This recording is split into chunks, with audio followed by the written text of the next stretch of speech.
से बच्चों, कैसे हैं आप सब लोग? सब ठीक? बच्चों, आज हम स्टार्ट कर रहे हैं VSEPR के हिसाब से कुछ क्वेश्चन सॉल्यूशन। आपको पता है कि हमने लास्ट सेशन कवर किया था जिसमें हमने VSEPR की पूरी थ्योरी को डिटेल्ड में देखा था। हमने ये देखा था कि लुइस के अंदर क्या प्रॉब्लम आई थी कि हमें VBT थ्योरी की जरूरत पड़ गई। VBT के बाद उसमें क्या प्रॉब्लम आई थी कि हमें हाइब्रिडेशन का जरूरत पड़ गया। अब हाइब्रिडाइजेशन में क्या प्रॉब्लम आई कि हमें VSEPR थ्योरी की जरूरत पड़ गई। ठीक है, तो मैंने वो सारा आपको कंटिन्यूटी में बताया हुआ है। तो हमने अच्छे से एक्सप्लेनेशन तो देख लिया था और हमने ये जरूर देखा था कि हाइब्रिडाइजेशन आपको जो है वो ज्योमेट्री बताता है। ठीक है, जबकि VSEPR जो है वो आपको शेप देता है कि एग्जैक्टली क्या शेप है। सीसॉ शेप है, ओके, पिरामिडल शेप है, लीनियर शेप है, जो भी है। ठीक है, तो वो हमने देखा था। हमने ये भी देखा था कि लोन पेयर और बॉन्ड पेयर, जैसे कि हम लोग हाइब्रिडेशन में देखते हैं तो हमें लोन पेयर और बॉन्ड पेयर दोनों पे फोकस करना होता है, तब जाके उसका ज्योमेट्री डिसाइड होता है। जबकि VSEPR में हम लोग सिर्फ और सिर्फ फोकस करते हैं बॉन्ड पेयर के ऊपर, लोन पेयर के ऊपर नहीं करते, जिसकी वजह से हमें शेप मिल जाता है। ठीक है, तो ये कुछ चर्चा हम लोगों ने की थी कल वाले लेक्चर में। तो मैं उम्मीद करती हूँ कि आप लेक्चर जरूर देखेंगे। अगर नहीं देखा तो इस पहले लेक्चर को स्टॉप करना, वो लेक्चर देख के आना, कॉन्सेप्ट अच्छे से क्लियर करना। बहुत प्यारे तरीके से मैंने आपको समझाया हुआ है। मुझे नहीं लगता कि वो लेक्चर देखने के बाद आपको फिर कोई डाउट रह जाएगा। I don't think so. फिर भी कुछ होता है तो आप जरूर मुझसे पूछिएगा।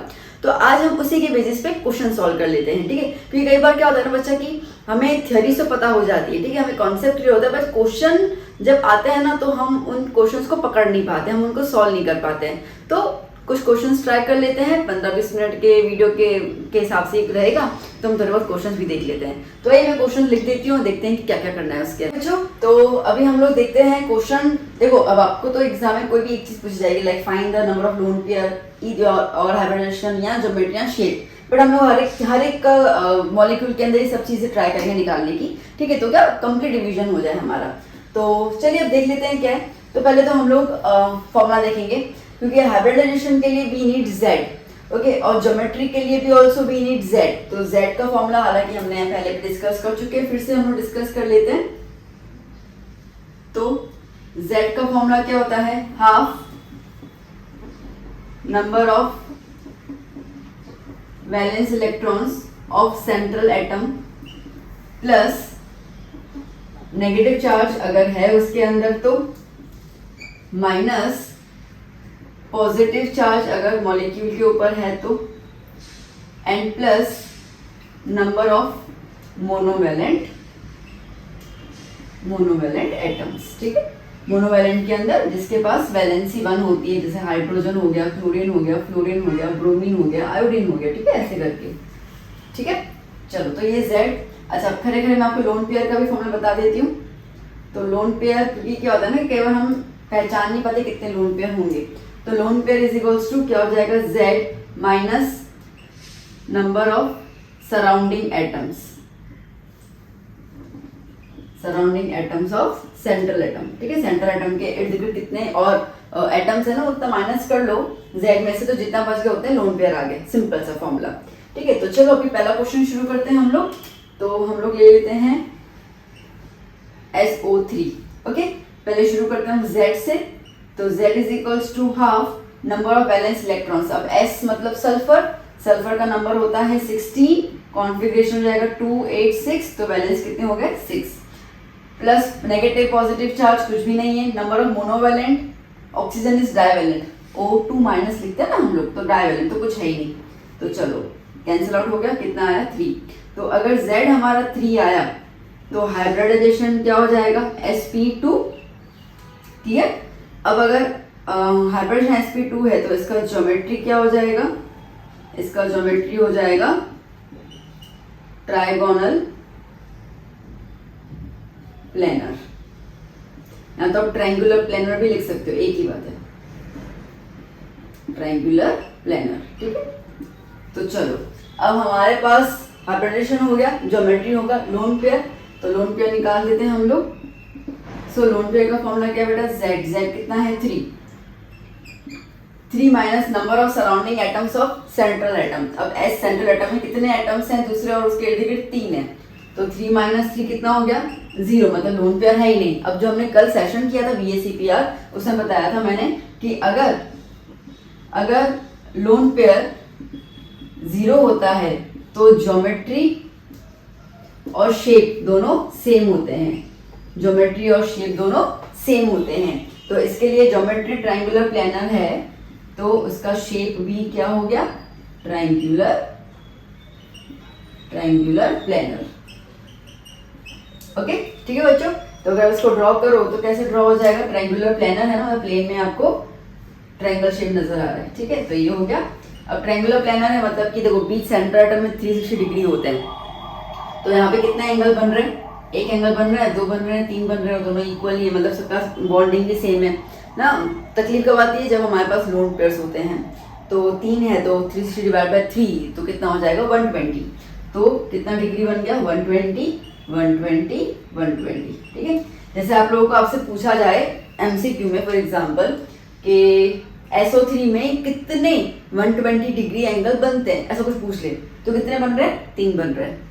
ठीक है, क्लियर हो गया। अच्छा, तीनों के तीनों 120 क्यों बन रहे हैं, because it does not contain any lone pair, lone pair है ही नहीं, सारे के सारे बॉन्ड पेयर है, इसके लिए जो भी एंगल बनेगा वो सबका सेम इक्वल एंगल बनेगा। तो इसके लिए 360 degree is the centre one, उसको आप 3 से डिवाइड कर दो, आपको पता चल जा रहा है 120 डिग्री सबका बन रहा है। लोन पेयर आती है तो प्रॉब्लम हो जाती है, लोन पेयर के हिसाब से जो लोन पेयर होते हैं वो बॉन्ड पेयर को धक्का मारते तो उनका जो एंगल है वो रिड्यूस हो जाता है ना, वो अपन ने कल डिस्कस किया था।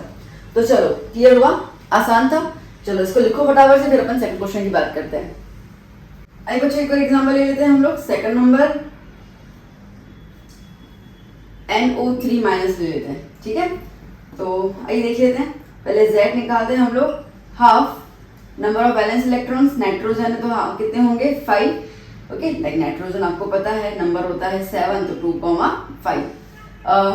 नेगेटिव चार्ज प्लस करना है तो +1 हो गया, पॉजिटिव चार्ज नहीं होगा। नंबर ऑफ मोनोवैलेंट है नहीं, ठीक है, तो क्या हो जाएगा हाफ 6, दैट इज कितना हो गया 3। अब आपका Z3 आया तो हाइब्रिडाइजेशन क्या हो जाएगा sp2। ठीक है, अगर H आपका sp2 आया तो ज्योमेट्री कितना क्या हो जाएगा, ट्राइगोनल प्लेनर। ओके, तो चलो, तो हमारे पास हाइब्रिडेशन क्लियर हो गया, प्लेनर क्लियर हो गया। ठीक है, लोन पेयर की बात कर लेते हैं हम लोग, आइए देख लेते हैं लोन पेयर।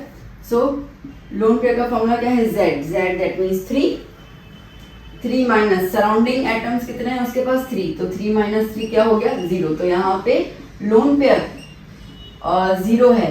ठीक है, 0 है तो ज्योमेट्री और शेप सेम हो जाएगा। ठीक है, तो शेप भी क्या हो जाएगा, ट्राइगोनल प्लेनर। ओके, इसका शेप बना है तो नाइट्रोजन के साथ 3 ऑक्सीजन जुड़ गए। अब 3 बॉन्ड है, ठीक है, कोई भी लोन पेयर नहीं है, इसके लिए इनका मेजरमेंट एग्जैक्टली सेम होगा 120 120 और 120 डिग्री। डन, कोई दिक्कत नहीं, समझ आया। ठीक है, तो चलो एक और नए एग्जाम्पल की तरफ चलते हैं, पहले लिख दो इसको फटाफट से। क्वेश्चन ले लेते हैं SO2। ओके, तो पहले Z निकाल देते हैं, Z हाफ सल्फर है, वैलेंस इलेक्ट्रॉन 6 हो जाएंगे, ना पॉजिटिव एंड नेगेटिव चार्ज है और ना ही हमारे पास कोई मोनोवैलेंट एटम है। ठीक है, तो 1 ज़ा 3 ज़ा, तो Z कितना आया 3। अब Z3 आया तो हाइब्रिडाइजेशन क्या हो गया, वो हो गया हमारे पास sp2। ओके, एंड ज्योमेट्री क्या हो गया, इसका ज्योमेट्री हो गया ट्राइगोनल प्लेनर। चलो इतना तो क्लियर हो गया, अभी तक तो अपन 2 एग्जाम्पल बाय इसी के करके आए तो आपको क्लियर हो गया इतना। अब लोन पेयर की बात कर लेते हैं, तो लोन पेयर क्या है, Z माइनस सराउंडिंग, Z कितना है 3 माइनस सराउंडिंग एटम्स, कितने एटम्स हैं इसके अंदर 2 ही हैं, तो इसका मतलब क्या हो गया कि एक लोन पेयर बच गया। अब एक लोन पेयर है, इसका मतलब कि ज्योमेट्री और शेप दोनों सेम नहीं होंगे। ठीक है, तो आइए अब शेप की बात कर लेते हैं हम लोग, पहले इसको ड्रॉ कर लें। तो SO2 है ना, तो S के साथ एक O यहाँ पे आया, एक O यहाँ पे आया और ये आ गया loan pair.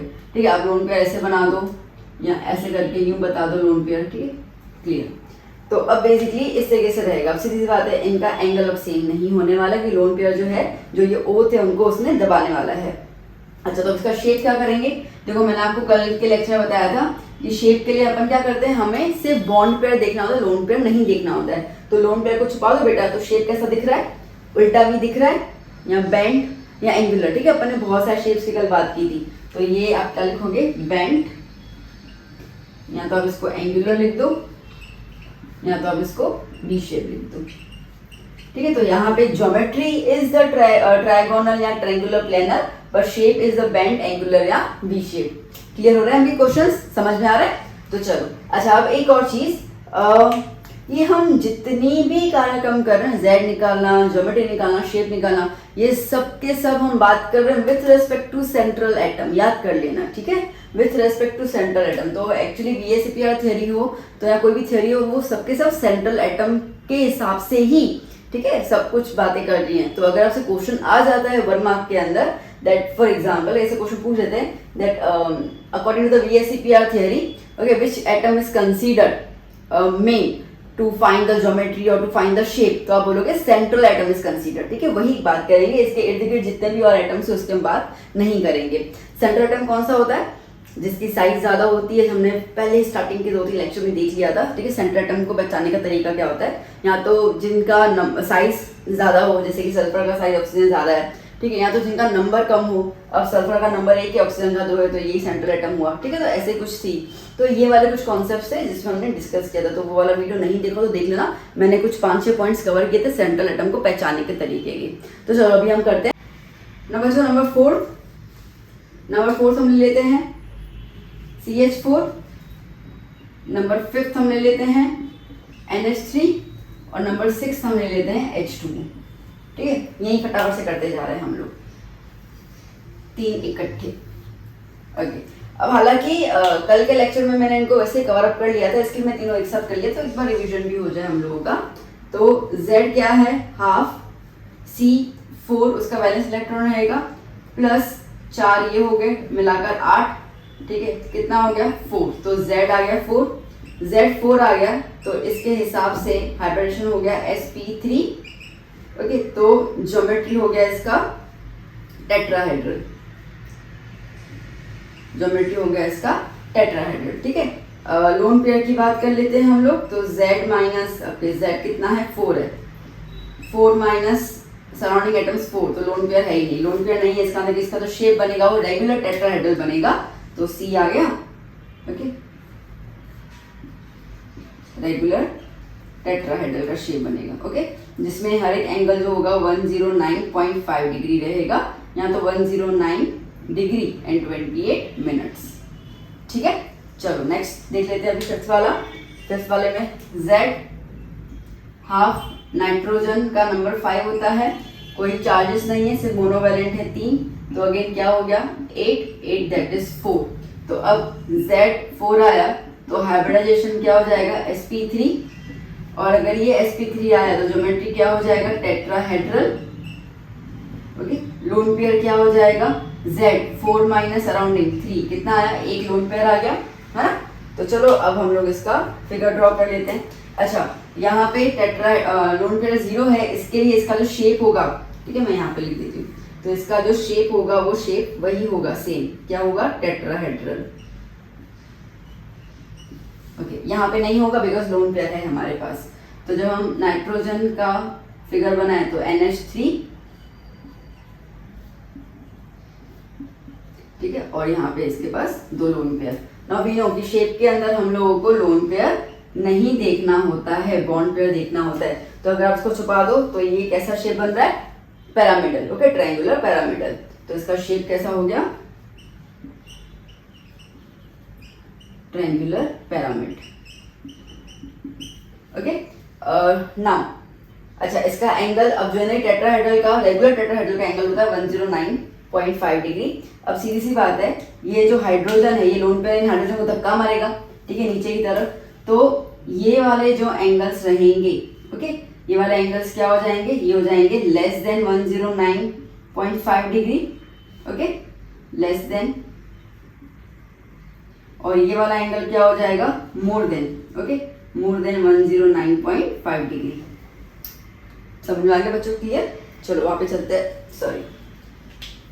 Now Z is equals to half, oxygen का होता है 6 एंड ये हो गए 2, ठीक है, तो 8, अगेन क्या हो गया? 4, Z4 आया तो हाइब्रिडाइजेशन sp3, तो ज्योमेट्री टेट्राहेड्रल।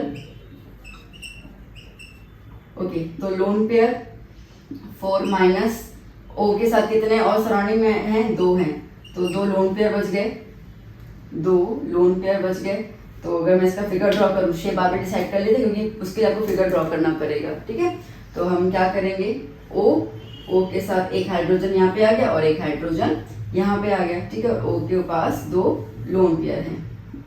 अब वी नो कि लोन पेयर को हमें छुपाना होता है, अब लोन पेयर को छुपा दिया तो कैसा शेप आ रहा है, उल्टा वी शेप आ रहा है, ठीक है। तो इसका शेप क्या हो जाएगा, इसका शेप क्या हो जाएगा, बैंड या तो फिर वी शेप या एंगुलर शेप, ठीक है। ओके, अगर बात करते हैं हम एंगल की, तो सीधी सी बात है, यहाँ पे 2 लोन पेयर हैं, तो इन दोनों के बीच का जो एंगल होगा वो हो जाएगा 109.5 डिग्री से लेस, ठीक है, सॉरी लेस, हाँ।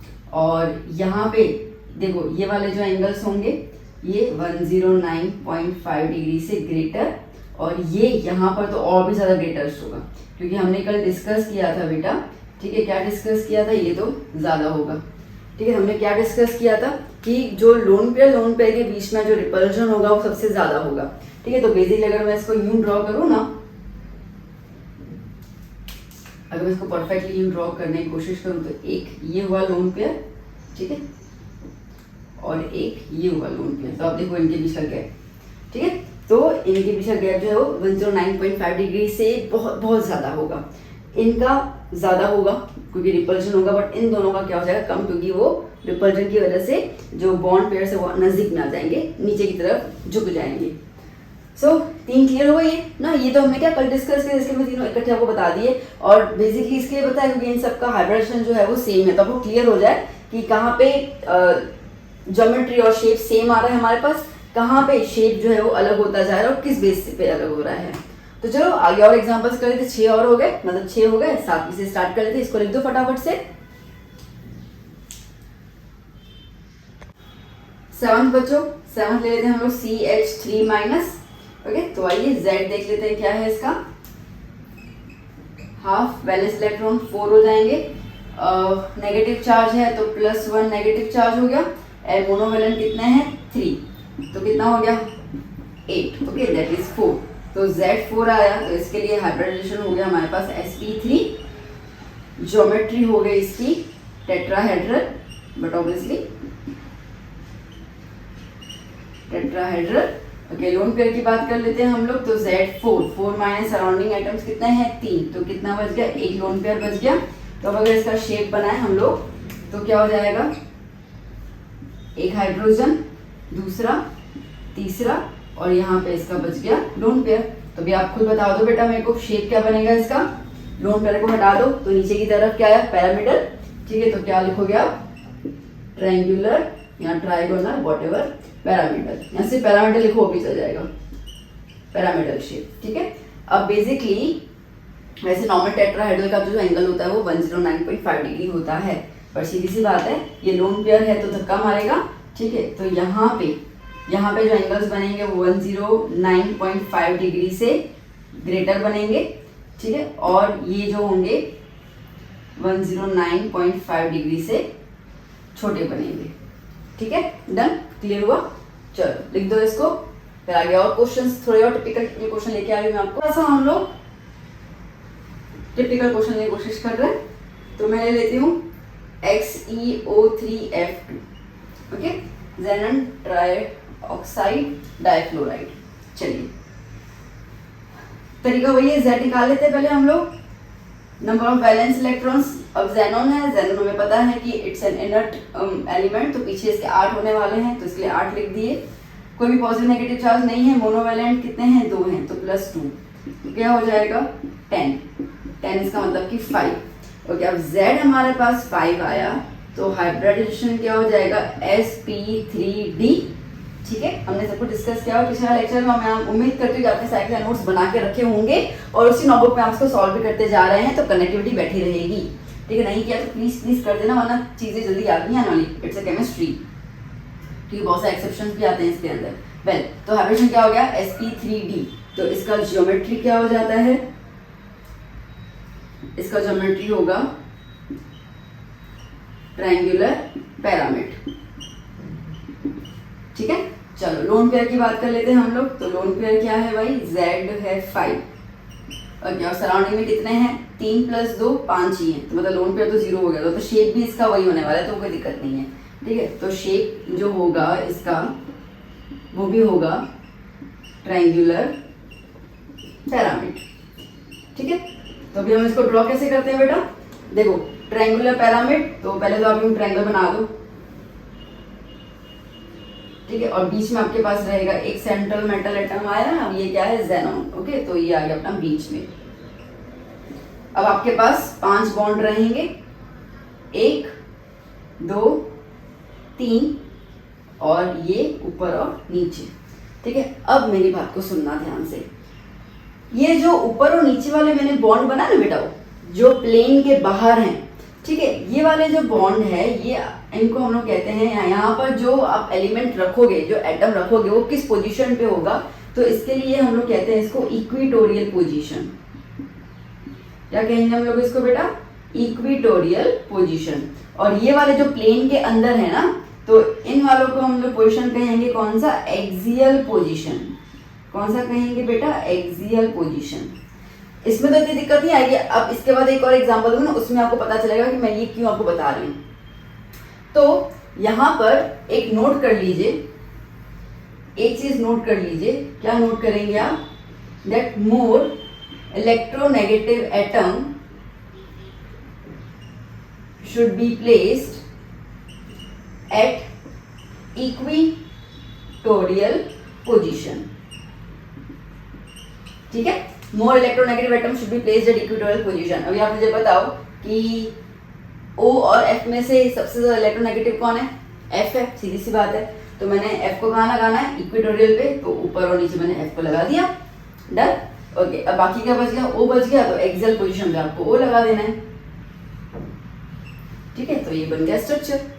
बात समझ आई। अब इनका एंगल आप देखेंगे तो क्या है कि जो इक्वेटोरियल पोजीशन होता है ना, वो हमेशा एंगल बनाता है 90 डिग्री, और ये जो एक्सियल होंगे वो आपको एंगल देंगे 120 डिग्री। ठीक है, तो ये कितना हो जाएगा, ये हो जाएगा 90 डिग्री। तो एंगल्स का डिफरेंस आएगा।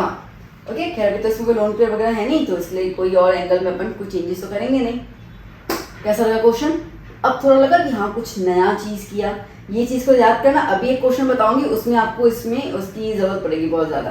तो चलो इसको लिखो, फिर हम एक और क्वेश्चन करते हैं इसका। आइए बच्चों, एक और देख लेते हैं हम लोग, PF3Cl2। Okay, phosphorus trifluoride dichloride. चलो शुरू करते हैं। So Z is equals to half phosphorus central metal atom होगा और इसका वैलेंसी है 5, कोई नेगेटिव पॉजिटिव चार्ज नहीं है, वो हट गया। ठीक है, एंड क्या हो जाएगा, मोनोवैलेंट। तो एक तो फ्लोरीन भी मोनोवैलेंट है और क्लोरीन भी मोनोवैलेंट है, तो कितना हो गया 5 10। ओके, तो दैट इज 5। तो Z आपका आया है 5, दैट मीन्स कि हाइब्रिडाइजेशन हो जाएगी sp3d। Done, clear. तो इसका ज्योमेट्री हो जाएगा ट्राइगोनल पिरामिड। ओके, बहुत खूब। चलिए, तो इसका लोन पेयर निकाल देते हैं हम लोग। Z का 5। ओके, सराउंडिंग कितने हैं, 3 + 2 5, तो लोन पेयर तो इसमें है ही नहीं। चलो खूब बात है। तो इसका मतलब शेप भी ट्राइगोनल पिरामिड होगा। तो आइए पहले शेप बना लेते हैं हम लोग इसका। ना शेप की बात करते हैं, तो मैंने क्या कहा था कि पहले ट्रायंगल बना लेना। ठीक है, ये ट्रायंगल बन गया हमारा। ओके, अब इस पे हम लोग सेंट्रल एटम पहले रखेंगे P, और 3 एक्सियल जुड़ गए यहाँ पर। ठीक है, और 2 इक्वेटोरियल।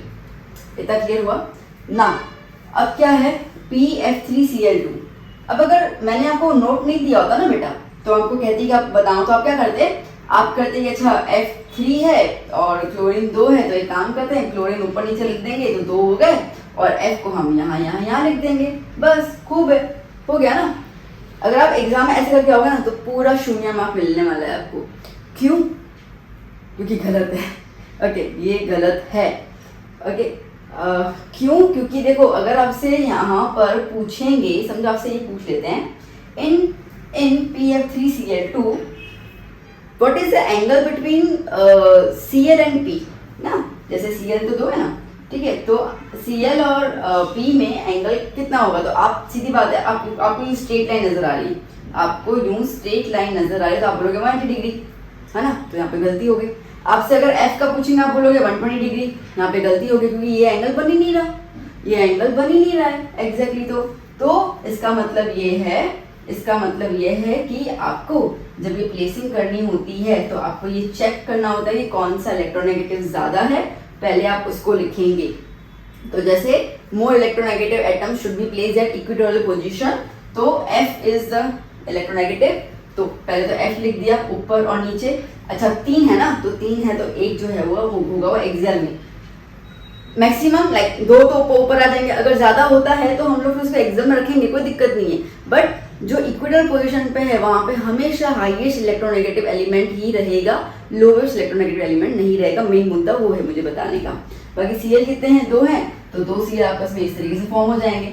अब देखो, अब अगर आपसे कोई पूछता है कि भाई PCl2 में कितना आपके पास एंगल बनेगा, तो अब आप बताओगे इसके अंदर 120 डिग्री चेंज हुआ, पहले कितना बता रहे थे 180, विच इज रॉन्ग, ठीक है। अब कितना बता रहे हो 120 डिग्री, और इनके बीच का जो बनेगा वो क्या बनेगा 90 डिग्री, वो तो अपने को पता ही है, ठीक है। तो ये 90 अगर इसके बीच में आ गया तो कितना हो जाएगा, टोटल आ गया ये, तो कितना हो जाएगा 180 डिग्री, ठीक है। P और FF के साथ में आपको बताया जा रहा है, तो इस तरीके से आपको रहेगा।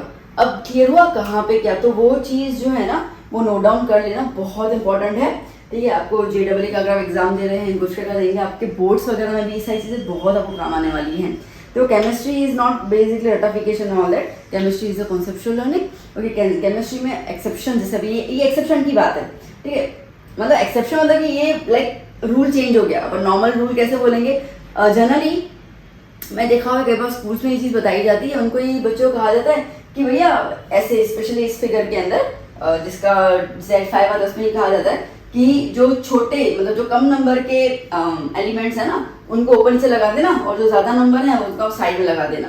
तो वहाँ पे बच्चे अब कहते हैं, बहुत जगह पे मैंने सुना हुआ है, मैंने देखा है, तो बच्चे वैसे करके आते हैं, उनके 0 मार्क आ जाते हैं, सीधी सी बात है, ठीक है। तो वो चीज़ नहीं है, ये यहाँ पर ये नोट करना बहुत ज़रूरी है। तो आई थिंक कि मैं क्लियर कर चुकी हूँ कि इसका इम्पोर्टेंस क्या है। तो चलिए आगे कुछ और एग्जाम्पल कर लेते हैं हम लोग, पहले आप इसको लिख दीजिए। नंबर जो एक हम ले लेते हैं XeF2, ओके।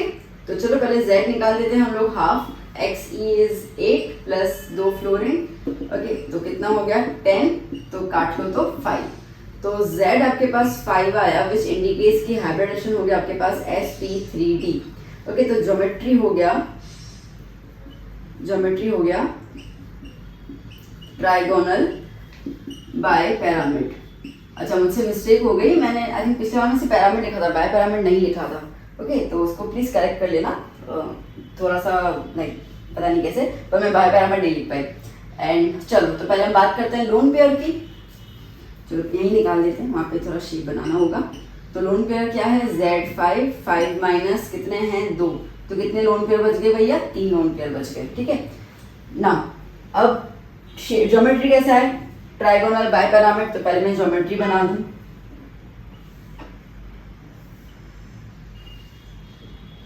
ओके। एक ऊपर और एक नीचे, ठीक है। एक ये रहा और ये रहा, ठीक है, क्लियर इतना, ओके। ना अब आपके पास फ्लोरीन है, मैंने अभी आपको क्या रूल बताया, मैंने आपको रूल बताया कि भाई जो इलेक्ट्रोनेगेटिव होता है उसको हम लोग एक्सियल पोजीशन पे रखते हैं। चलो तो मैंने F को यहाँ पे रख दिया, F को यहाँ पे रख दिया, और 3 लोन पेयर आ गए, तो 3 लोन पेयर हैं, तो बेसिकली ठीक है, यहाँ पे लोन पेयर आ गया एक, यहाँ पे लोन पेयर और यहाँ पे लोन पेयर, और इसके बीच में ज़ेनॉन। चलो ये तो आपको क्लियर हो गया, क्योंकि मैंने आपको अभी वो चीज़ बताई कि भाई इक्वेटोरियल पोजीशन पे मोर इलेक्ट्रोनेगेटिव रखते हैं। पर इसमें आप एक और पॉइंट ध्यान में रखिए, एक और पॉइंट ध्यान में रखो, आप ये रखो कि lone pair should always place at axial positions, ठीक है, याद कर लेना ये वाली चीज भी कि लोन पेयर हमेशा हम कहाँ पे रखेंगे, एक्सियल पोजीशंस में ही रखेंगे और कहीं पे नहीं रखेंगे। बात समझ में आ रही है, ठीक है, एक्सियल पोजीशंस पे ही लोन पेयर रखेंगे और कहीं पे भी हम लोग लोन पेयर नहीं रखने वाले हैं। तो इलेक्ट्रोनेगेटिव इक्वेटोरियल पोजीशन और ये लोन पेयर एक्सियल पोजीशन, क्यों ऐसा, तो क्यों आप कह रहे हो मैम? देखो, लोन पेयर शैतान बच्चे अपन ने कल डिस्कस किया था। जब शैतान बच्चे होते तो वो बैठ ही नहीं सकते ना, ठीक है। उनको तो यहाँ वहाँ भटकते रहते, घूमते रहते, उनको शैतानी करने के लिए बहुत ज़्यादा जगह चाहिए। क्योंकि अगर आपने उनको कम जगह में रख दिया ना तो यहाँ धक्का मारेंगे, वो चीज़ नीचे गिरा देंगे, करते ना शैतान बच्चे। तो उनके लिए हम लोग क्या बोलते, तू हॉल में खेल ले, ठीक है। वो उनको वो जगह बोल देते थे जहाँ पे कुछ ज़्यादा ना चीज़ें नहीं हो, ताकि तोड़ फोड़ ना हो। तो सेम चीज़ यहाँ पे लोन पे भी शैतान बच्चा है, तो शैतान बच्चे के लिए क्या चाहिए, बहुत ज़्यादा जगह चाहिए कि उसको घूमेगा फिरेगा, मस्ती करेगा। और इसके लिए आप मेरे को बताओ कि सबसे, अब इसके अंदर दो टाइप की डिग्री आ रहा है, 120 और 90 डिग्री। तो मेरे को बताओ कि लोन पेयर को डिग्री कहाँ पे ज़्यादा मिलेगी, मतलब स्पेस कहाँ पे ज़्यादा मिलेगा, 120 पे मिलेगा। तो इसके लिए यहाँ पे हम लोगों ने, ठीक है, इनके बीच का जो रहेगा 120, ठीक है। बाकी तो अपन इनका और इनका तो पता है 90 डिग्री, ठीक है। तो हम लोग उनको वहाँ पे रखते हैं जहाँ पे उनको ज़्यादा जगह मिले, इसके लिए हम इसको एक्सियल पोजीशन में रखते हैं। क्लियर हुआ ये, ठीक है। आपको ये दो ऐसे डंडे नहीं बनाने तो आप सिंपल यू भी कर सकते हैं ऐसे करके, देखिए ना, जैसा कुछ शेप बनाया जाए स्कूल में, जैसा आपको बनाना हो। अच्छा, इसकी शेप की बात कर लेते हैं हम लोग, इसका शेप की बात कर लेते हैं। तो क्या शेप आ रहा है, तो शेप में हम लोग लोन पेयर्स को नहीं देखते हैं, तो ये वाला हमने हटा दिया, ठीक है, ये वाला हटा दिया। तो सीधी सीधी लाइन नजर आ रही है, तो ये सीधी लाइन क्या बनाएगी, 180 डिग्री, दैट इज लीनियर, ठीक है। तो शेप क्या हो गया, लीनियर शेप, ओके। और थीटा कितना हो जाएगा, 180 डिग्री एंगल, पूरा ये एंगल मिलाकर 180 डिग्री, ठीक है। Done, clear. आई थिंक आप समझ में आ रहा है आपको। जो जो पॉइंट्स मुझे बताने हैं वो आपको साथ साथ में नोट करवाती जा रही हूँ, ठीक है। मैं पहले बता दी तो आपको तो पता नहीं चलता, तो इसके लिए मैं एग्जाम्पल्स के थ्रू ये सारी चीज़ें आपको एक्सप्लेन करती जा रही हूँ। तो चलो एक आध और कुछ क्वेश्चन में देख लेती हूँ, अगर है तो फिर देख लेते हैं हम लोग, एक दो और क्वेश्चन देख लेते हैं। नंबर 11 क्वेश्चन ले लेते हैं हम लोग, XEOF2, ठीक है। चलिए आ जाइए, पहले Z निकाल देते हैं हम लोग, हाफ वैलेंस 8, कोई नेगेटिव पॉजिटिव चार्ज नहीं है, मोनोवैलेंट कितने हैं, 2 हैं, ओके, मिलाकर 10 हो गए, तो ये हो गया 5। तो Z5 आ गया, इसके लिए इसका हाइब्रिडाइजेशन क्या हो गया बच्चा, sp3d। चलो बहुत खूब। बात करते हैं ज्योमेट्री की, ज्योमेट्री क्या हो गया बेटा, ट्राइगोनल बाइपैरामिड, चलो बहुत अच्छी बात है, ओके। लोन पेयर की बात कर लेते हैं, लोन पेयर 5 माइनस 2 और एक यहाँ पे 3, तो कितने लोन पेयर आ रहे बेटा इसके अंदर, 2 लोन पेयर आ रहे, मतलब शेप बदलेगा, ओके। तो चलो पहले शेप बना लेते हैं हम लोग। ज्योमेट्री क्या है, ट्राइगोनल बाइपैरामिड, तो पहले अपन ट्रायंगुलर शेप बना दें, ठीक है। तो यहाँ पर आ गया हमारा जेना, ओके। क्या हो जाएगा, अब F है, F हमारे पास है which is the more electronegative, तो उसको हमने रख दिया इक्वेटोरियल पोजीशन के ऊपर, ओके। हमारे पास 2 लोन पेयर बच जाते हैं। लोन पेयर मैंने कहाँ बताया रखने के लिए, एक्सियल पोजीशन में, और मैंने कहा था कि उनको जगह ज़्यादा चाहिए, तो ज़्यादा जगह उनको यहाँ मिलेगी 120 डिग्री पर, ठीक है। तो इसके लिए एक लोन पेयर यहाँ पे आ गया और एक लोन पेयर यहाँ पे आ गया, ओके। एक लोन पेयर यहाँ पे आ गया, एक लोन पेयर यहाँ पे आ गया, तो इनके बीच की डिग्री कितनी हो गई, 120 डिग्री, ओके। बाकी बच गया O, तो उसको भी हम लोग एक्सियल पे लगा देंगे O, ठीक है, डन। तो चलिए अब अगर मैं इसको सिंपल तरीके का ड्रॉ करूँ, ठीक, तो कैसा बनेगा, यहाँ पर ये हो गया लोन पेयर, ये हो गया लोन पेयर, ठीक है, ये इक्वेटोरियल पोजीशन, इक्वेटोरियल, और ये हो गया ऑक्सीजन। अच्छा, अब जब हम शेप देखते हैं तो हमें पता है बेटा, हम शेप के दौरान सिर्फ और सिर्फ बॉन्ड्स देखते हैं। तो आइए देख लेते हैं। देखो, अब आप लोन पेयर को हटा दो यहाँ से, ये हटा दो आप यहाँ से, तो कैसा कैसा दिख रहा है, यू डंडी और पीछे एक डंडी जा रही है। अगर मैं इसको सीधा करूँ, तो यू डंडी गई F की और F की, और नीचे डंडी आई O की, मतलब क्या शेप बन गया, टी शेप बन गया। शेप क्या बना, टी शेप बना, तो टी शेप। डन बच्चों, क्लियर। अब आने समय में क्वेश्चंस बस इसी तरीके से आपको अच्छे से करते हुए जाना है। चलो बच्चों एक और कर लेते हैं हम लोग, ClO minus Z is equals to half. अब सेंट्रल मेटल में मैंने क्या कहा था आपसे, जिसकी साइज ज़्यादा हो वो लेना होता है, या जो सबसे ज़्यादा इलेक्ट्रोनेगेटिव हो वो लेना होता है, ठीक है। अब Cl की साइज ज़्यादा है, बट हम ये नहीं लेंगे क्योंकि ये है मोनोवैलेंट, ठीक है। तो इसके लिए सेंट्रल एटम कौन सा हो गया, ऑक्सीजन। ऑक्सीजन के पीछे नंबर कितना होता है, 6, ठीक है। और नेगेटिव साइन है तो +1 कर लेंगे, और मोनोवैलेंट जो है यहाँ पर, सो कितना हो जाएगा मोनोवैलेंट, 1, तो क्या हो जाएगा 6 + 1 + 1 7, कितना हो गया 4। तो जब Z4 आया हमारा तो हाइब्रिडाइजेशन क्या हो जाएगा sp3। ओके, ज्योमेट्री क्या हो जाएगा टेट्राहेड्रल। ओके, लोन पेयर का फॉर्मूला क्या है Z minus, okay Z minus centre term के एक ही अराउंडिंग है तो Z कितना है यहाँ पर 4, तो 4 - 1 कितना हो गया 3, मतलब 3 लोन पेयर जा रहे हैं। ओके, तो चलो पहले इसका शेप बना लेते हैं हम लोग, आई मीन ज्योमेट्री बना देते फिर शेप डिसाइड कर लेते हैं। तो सेंट्रल एटम में हमारे पास O है। ओके, तो सेंट्रल एटम में हमारे पास O आ गया। ठीक है, अब इसके पास जो है वो क्या है 3 लोन पेयर है और 1 बॉन्ड पेयर है। तो समझो कि 1 बॉन्ड पेयर आ गया। ठीक है, बाकी इसके पास 3 लोन पेयर, 1 2, ठीक है, और ये 3 लोन पेयर।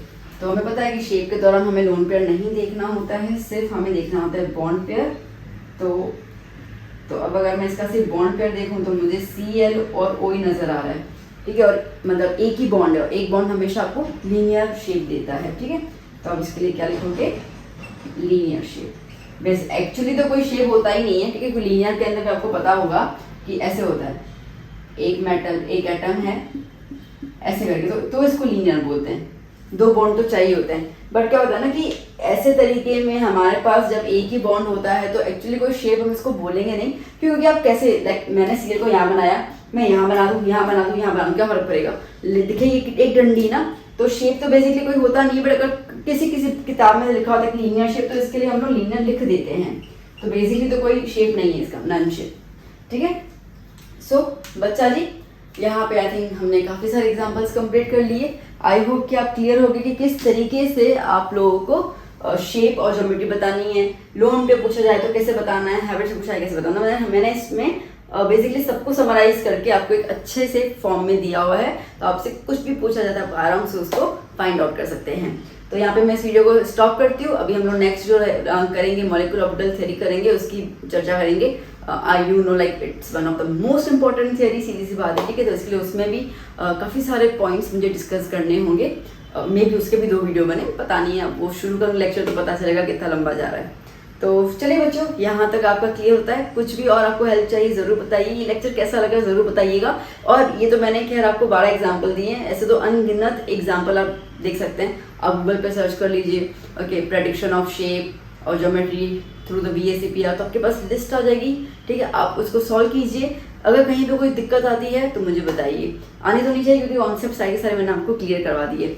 और ये वीडियो अपने फ्रेंड्स के साथ ज़रूर शेयर कीजिएगा, उनको भी हेल्प हो जाएगी। मिलेंगे हम लोग नेक्स्ट क्लास में नई थ्योरी के साथ। Till then keep study, keep hard working, start making notes if you have not started. Bye bye, take care.